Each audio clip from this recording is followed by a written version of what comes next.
Hey y'all, welcome back to another video. So today I'm gonna show y'all everything that you need for your press-on business. So I've actually been doing press-ons for about 4 years now. I wear them and I sell them. I sell them to my clients. I sold them to people that I never even seen. So I'm gonna show y'all what it takes to do it, and you can do this in the comfort of your own home. So let's get right into it.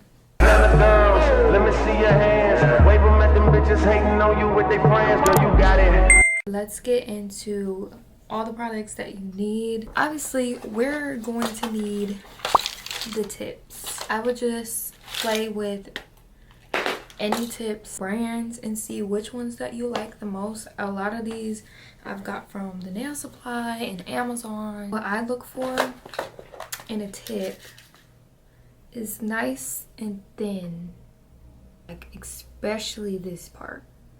That is the most important part, that you need to be very thin so it could be flush onto the nail when they glue it. I like how these are thin, but they also have a little apex. I don't know if you can see. Is it gonna focus? Since they're press-ons, they still do need that structure so they don't bend and break, and so you could reuse them, because that is what is the main selling point, I feel like, to consumers, is being able to reuse them so they can last and be worth the money. You don't want to have to overly file them. You want to get the shapes and the lengths of the right ones, so you're not cutting them and ruining the structure of the press-on. Because like I said, the apex is very important. I can be one of those press-ons that you can just like this at the dollar store. That would be the first and foremost important thing, is the press-on, is the tip itself. And then of course get your little stands. They have stands that are double. I like the single one because I feel like it's easier to move and do one hand at a time, really. And what I use for this, I've seen people use sticky tabs, which is like double-sided tape, but I actually use these, I guess, what is this, sticky putty? I guess, I don't know, I got these off of Amazon now, but they work. Of course you need, you know, the gels and all that. What you want to do, if you really want to make them durable, some of my custom ones that I've made in the past that I have on my website, they're actually made with acrylic. And with doing that, you want to do the most thinnest layer of acrylic you have ever seen, because once you put that acrylic on, it shrinks the press on, and we don't need that. So if you ever do acrylic, make sure the sides up, at least one size. It depends again on your tips, because some of these tips, their measurements are crazy. You can see I wrote the measurements of the tips, and usually that's in the description of when you buy it, but I wrote all of mine have that, the measurements, the width and the length, so I know what I'm selling to you and you know what you're buying from me. With the acrylic, that's the thing, you want to make sure your customer know. With acrylic, sometimes it does shrink. All they have to do is file the end, and when you do make them with acrylic, you have to file it, right? You have to shape it. So just keep that in mind, to always file this part just a little bit. We got that. We got our products. Of course, you don't need a drill. I mean, the only time that I would need the drill is with acrylic. See, if you're working with gel, you just buff it with a little buffer or a file, and then put the gel on top, and then shape it with the file. You don't really need a drill. But like I said, acrylic, yes, you do. If your application is not smooth, you need that drill. Unless you want to file it by hand, go ahead. Scared of you, I'm not doing it. we work smarter, not harder. These products, I mean, they're not cheap, but they're not real expensive. The most expensive part of selling press-ons is your time doing it. I start at $30 for just one color. That's it. Because I put in a lot of time, I put in a lot of effort, and all of them are going to be custom made. I don't print any of them or sell. I mean, I don't even buy any of them all in bulk and try and sell them. I'm not doing that. I mean, I feel like there's people that do that and they make a killing, and that's their business, you know what I mean? But this is all what we're making. On to packaging. I've seen so many different ways for people to package, and one thing that I wish I didn't do is buy so much in bulk. I think I bought like 200 of these. They're cute. They have my little pressed by XO. They come with these little, it's like a jewelry box pretty much. And what I do is, how I attached it is I use two-sided tape, put it on there, and then just put the nails on. But I wish I didn't, because there's just so many different options out there to package, and they're so cute now. Like the clear little cases, they're so cute. I was looking at it more as, okay, I want to be in bulk. I want to buy in bulk. I want to buy something that's durable but not too expensive, especially in the beginning. And I think I just went a little overboard. It's okay, we're almost done now, so I can go buy more, but I want to be like completely done. Definitely do not buy in bulk your first time. At least see what you're working with first and then buy in bulk so you can save your money. Inside I put these. This is like a little bag. I also bought these in bulk. I put a little cuticle stick, buffer, a file. I put 2, sometimes 4 of these little sticky things, and then 2 alcohol wipes. I also use a glue. I use the KDS glue. It looks like this.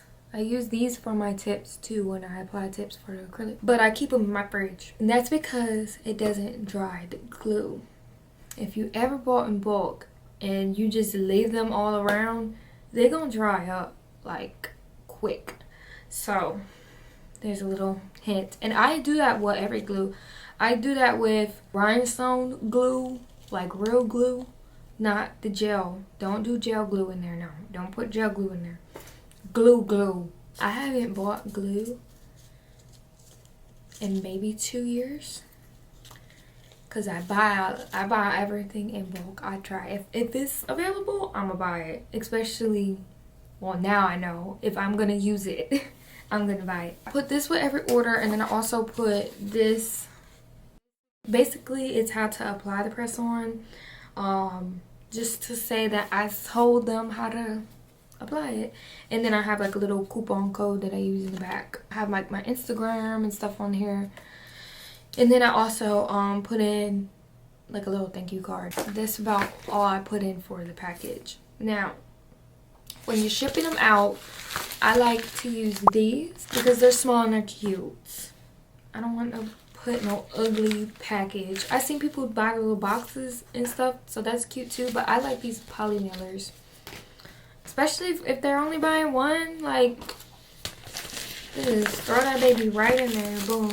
Now, if they're picking it up, I bought these also in bulk. But I put my little sticker on there, and then I just fill it with some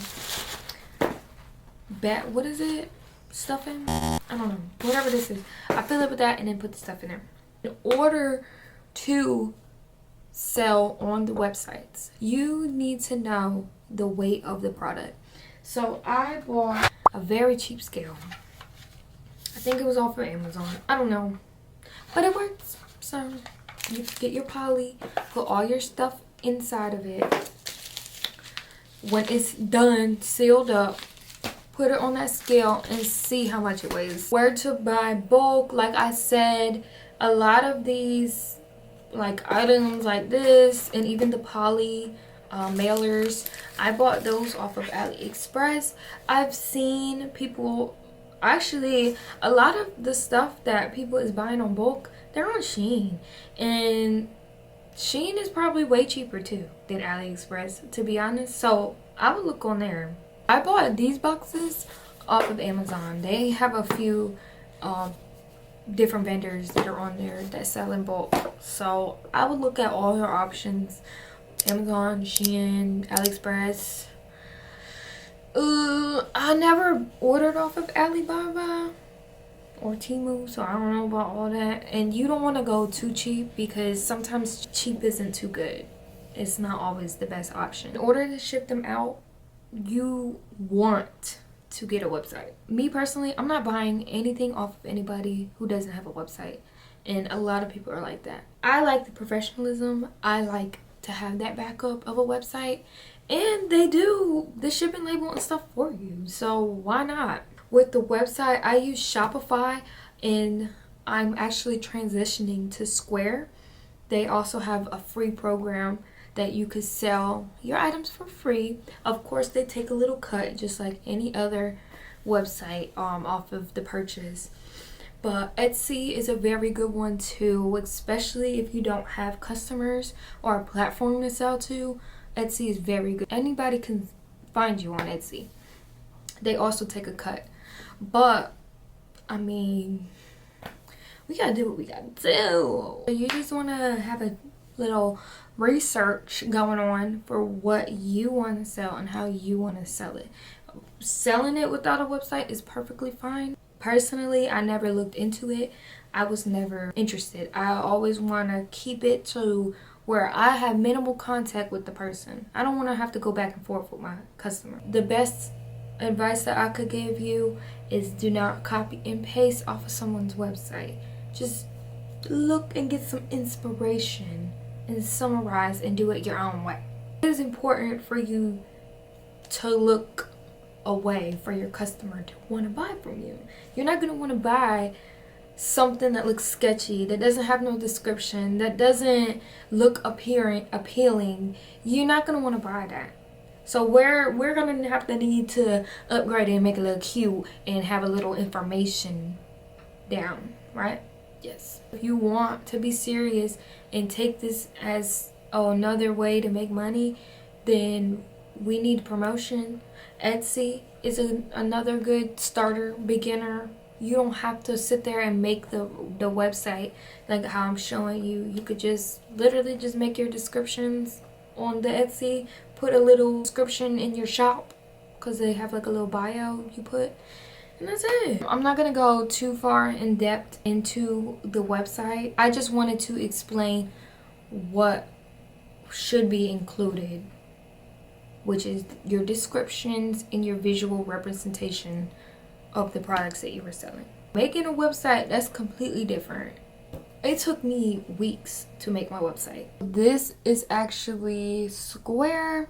It's cute, like it's simple. This is what I look at any website. You want to make sure that it has that the website, when you're checking out, you're able to put the options length, shape, and size. How are you going to communicate with your customer when they're buying what length, size, and shape that they want? On your website, you do want to make sure that you include your description under each item, what is included. You just want to give a little summary of the item and make sure that you're including, you know, that if you don't size them correctly, it's on you in a nice way. You know, you just want to do a little disclaimer. Also, a big disclaimer that I put under each press-on order description. Each of these are going to be handmade and they are not going to come out the same. They could send you a picture that you did, a press-on that you did, or nails that you did. You just want to make sure and note that all of them are not going to come out the same but identical, meaning they will stick to the advertised concept. Well, you're promoting yourself anyway, so you're gonna have pictures of your work already on your website or Instagram, wherever you're promoting yourself on, so people will know, okay, this is how their work looks. Now that is different if they send you a custom press-on thing and you saying that you could do it but you really can't, and it comes out looking crazy. Now that's different. No, We can't do that. And you got to be really direct when you're selling stuff like this. I personally, I like to reach out to my client, and I'll send them a little picture of them after and say, done, they're on the way there, or you can come pick them up, because a lot of my clients pick them up. That's just what I do. That's an extra step, so I don't have to sit there and ship them out and then they have a problem. No, I sent you the proof that they done, that they how they look, and boom. You want to make sure that you know what you're signing up for. You don't want to do, if you can't draw Larry the platypus, what is his name? Oh, Perry. If you can't draw Perry the platypus and your client wants the Perry platypus nails, why are you telling them yeah? No, we can't do that. If you're gonna sell on Etsy, you need to pre-make your press-ons and have them uploaded on Etsy. Now, I never had people do a custom press-on through Etsy. They would find me on Instagram or TikTok and want the custom nails where they send me a picture of what they want. Not really on Etsy, but it is good to have that as an option. Big one, processing time. You want to make sure that you put in your description, again, see, descriptions matter because it saves you. It saves your butt. But you want to put in your description however long that you think that it's going to take to make the nails. Now, this does not include shipping time.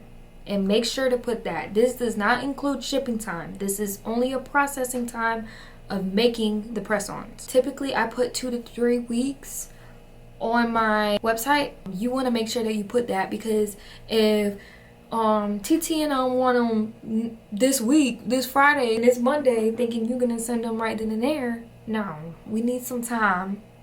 If you feel like you could do it in a few days, then you put that down. I don't care what you put. A month, 2 months, 3 months. Now, if you're doing all that, I don't even want it at this point. But you know what I mean. Just put your processing down just to save your butt, just in case. So yeah, I think that's pretty much all about the website information that I could think of. I mean, like I said, I'm not going to show y'all how to make a website because that's a whole nother process. It's just what I feel like should be included in your website. On to sizing. I'll insert a little video here showing you how I size it in 2 different ways that you could size it. I recommend making a video and sending this to your client or customer, whoever's buying it, and making sure that if they're wanting to size on their own, that they do it correctly. Also, if you want, we could sell sample sizing kits, and I sell mine for $5, and what it comes with is 9 to 10 tips, whatever shape, length that you want or your customer wants. Your customer will go ahead and measure on their own using the tips in hand, in person. They could just, you know, like, this is number 9, they'll put it on, okay, it fits, let me write it down. A lot of people would just measure it themselves, and hey, did you want to measure it yourself? You can. It's no refunds. That is a big thing that a lot of clients will do. Oh, it don't fit me. Well, you measured it, so I'm sorry. So I personally don't do refunds. Now, if it's something that I did, that's different. That's a whole nother story. But baby, if you send me inspo, I'ma do it. It's gonna come out just like it. I don't want nothing. There's a little dot right there, I'm gonna put the dot right there. There's another one. No, we're not doing that. We're not doing that. All them freestyle stuff, no baby. What you want?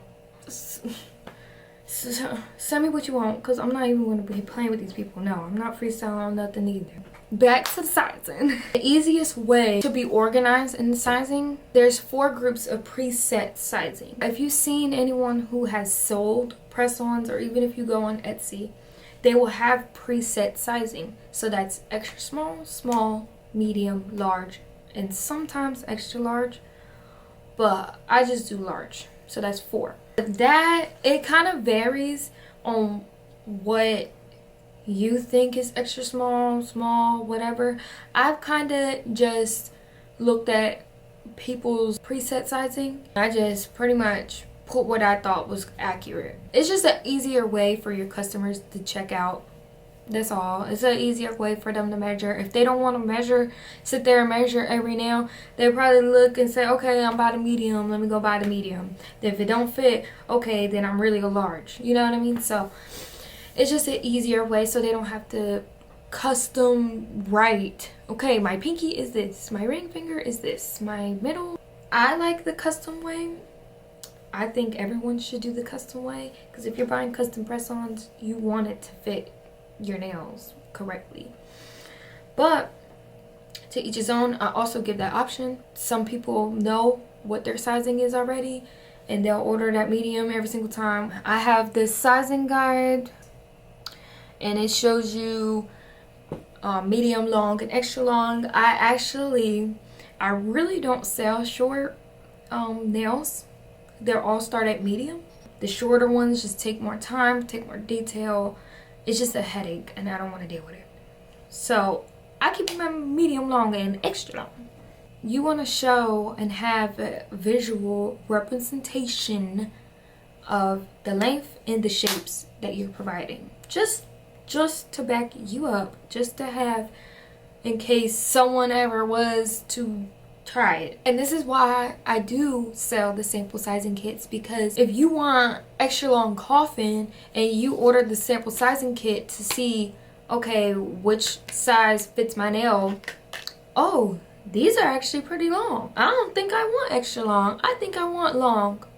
I'm gonna show you a little, maybe 1 or 2 nails on how I do them and what it looks like to do them. So let's get right to that. On to the color.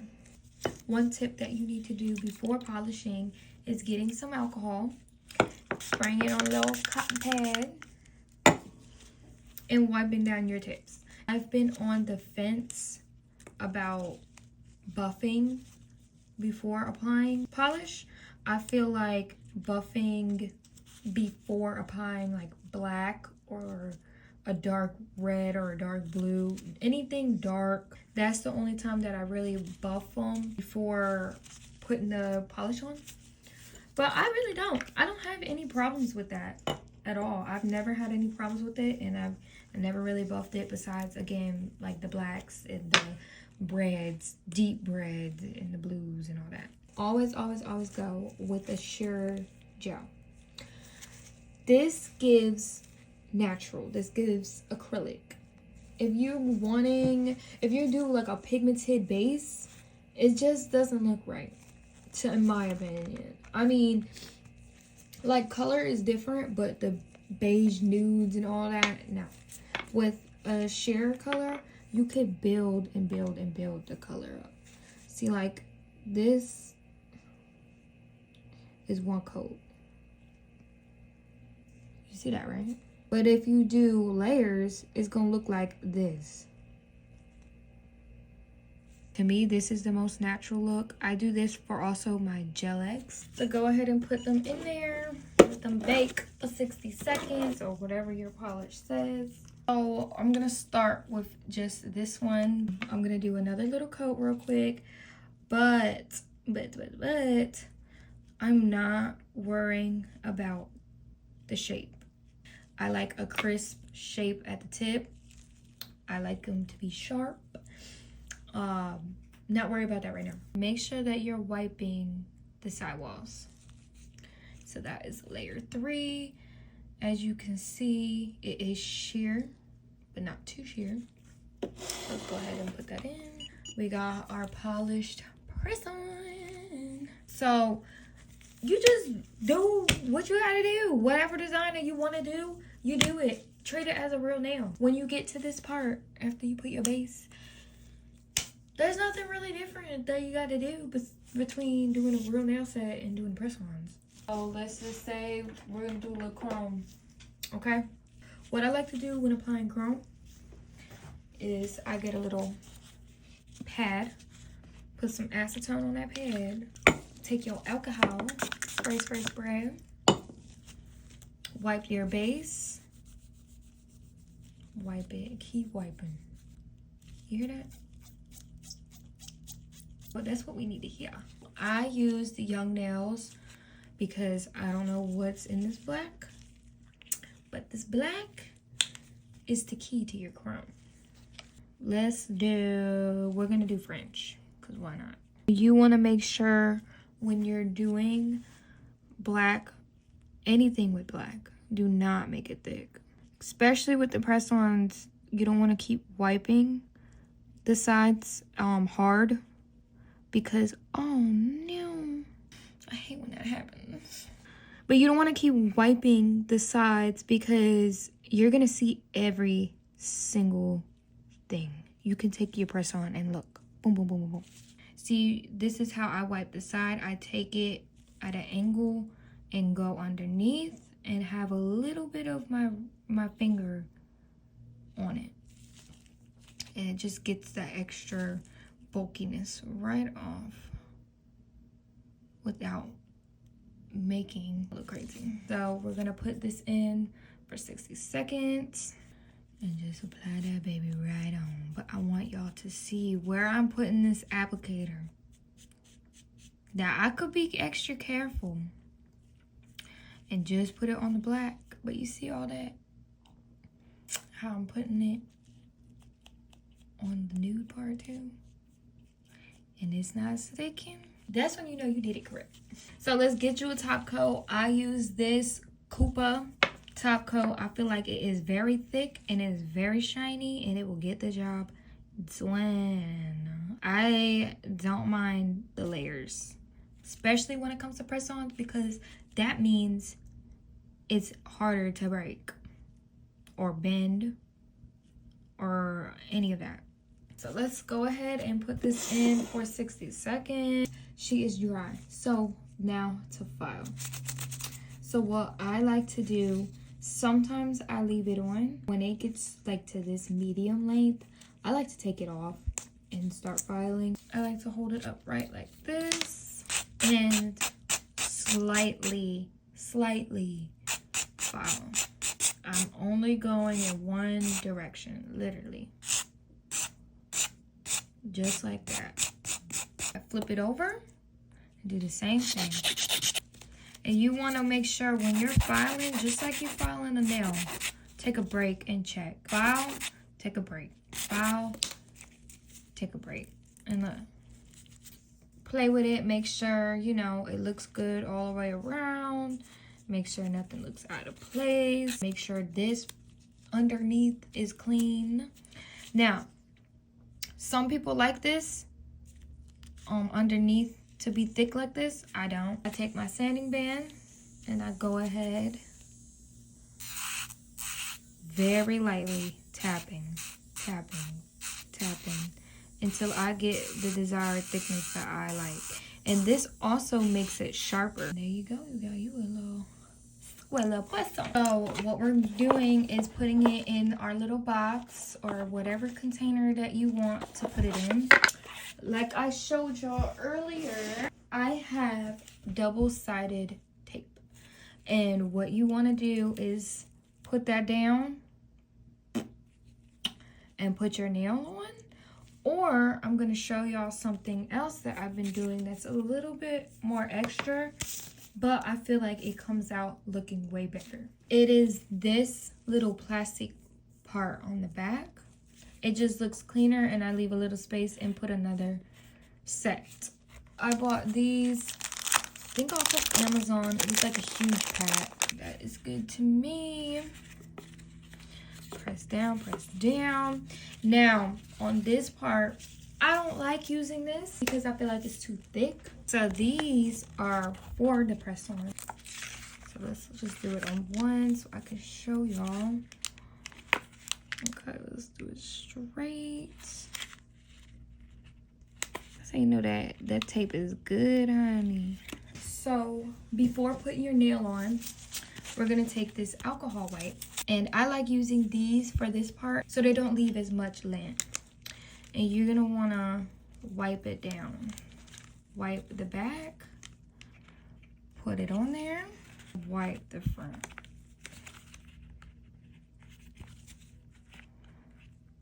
And you see how it brings that shine right back? that is how you do your press on. Simple and easy. Wanted to show y'all, look how cute. I got this little stand from Shein and it's so cute. Like, you just put all your little press-ons on it. I put it over there, but I put it in here to just showcase what I could do press-on wise, that I do press-ons, all that. These are old though. These are my wedding nails. That's crazy. These were actually acrylic, if you could tell. Look at that. It's not thick at all. Like, you have to barely put anything. And that's it, and that's all. Oh god. And that is all for today. Honestly, like, just starting anything, any type of business is gonna be hard at first, but you got it. If I could do it, you could do it. Just put in the work. Remember, protect yourself, and you got it. I better hear in these comments that you done started your press on business after this. If you haven't, then you need to get on it. Get on it. Get on it. I hope this helped. Like, comment, and subscribe, and I'll see you at the next video. Bye.